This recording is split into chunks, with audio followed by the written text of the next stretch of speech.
সকাল থেকেই যাত্রাবাড়ির মাছ বাজারে মাছের কাটা কিনতে অপেক্ষায় নিম্ন আয়ের মানুষ। প্রতিদিন 200 থেকে 300 মাছের কাটা বিক্রি হয় এই মাছ বাজারে। নিম্ন আয়ের মানুষের ভরসায় এই পাঙ্গাস মাছের কাটা। বাড়তি দামে মাছ খেতে না পারলেও কাটা কিনে খাচ্ছে মানুষ। দাম কম নেওয়ার জন্য এটি নিচ্ছি, আমাদের থেকে 10 কেজি তেলাপিয়া মাছও নিচ্ছি বিলাইয়ের জন্য। এগুলো ভিতর থেকে আনছি মানে বিক্রি করার জন্য। এই ছোটটা বিক্রি করি 20 টাকা আর বড়টা বিক্রি করি 30 টাকা। গরিবের লেগে যে কিনে শাক দেখানো যায় ব্যাংকে খাওয়ান যায়। মাছের দাম খুব বেশি, দাম বেশি, এই যে ফিরে এই লইলাম, এটি 30 টাকা করে নিলাম। এই মাছ বাজারে ছোট কাটা 20 টাকা আর একটু বড় হলে 30 টাকায় বিক্রি হয়।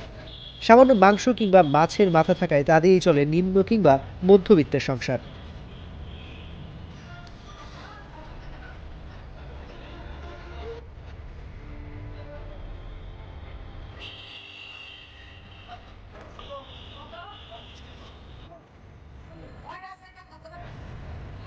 দ্রব্যমূল্যের চড়া বাজারে নিম্নবিত্ত কিংবা মধ্যবিত্তের ভরসা মাছের কাটা।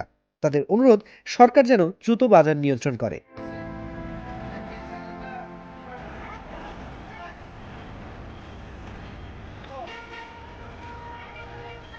বাজারে দাম দেখছি বলতে আপনার এই যে নানা জাতির মাছ দেখতেছেন, এই যে চাইনিজ কাটা যে পাঙ্খাসগুলো আছে, এগুলো আপনার কয়েকদিন আগে ছিল 20 টাকা মানে পিস, তো এখন তারা 30 টাকা করে হয়তো বিক্রি করতেছে, এখনও 20 টাকা 15 টাকা বিক্রি করতে। তো এই যে আরও অনেক মাছ আছে, বাঘা জাতীয় মাছ আছে, এটি তারা ভিতর থেকে নিয়ে এসে এনে বিক্রি করতেছে। মানে অনেকগুলা মাছ আছে, এই যে আমাদের ইলিশ আছে এখানে, এগুলা হয়, এগুলা মানে একটু কম দামে পাওয়া যাইতেছে, যারা এই মহিলারা নিয়ে বিক্রি করতেছে বসে বসে আর কি।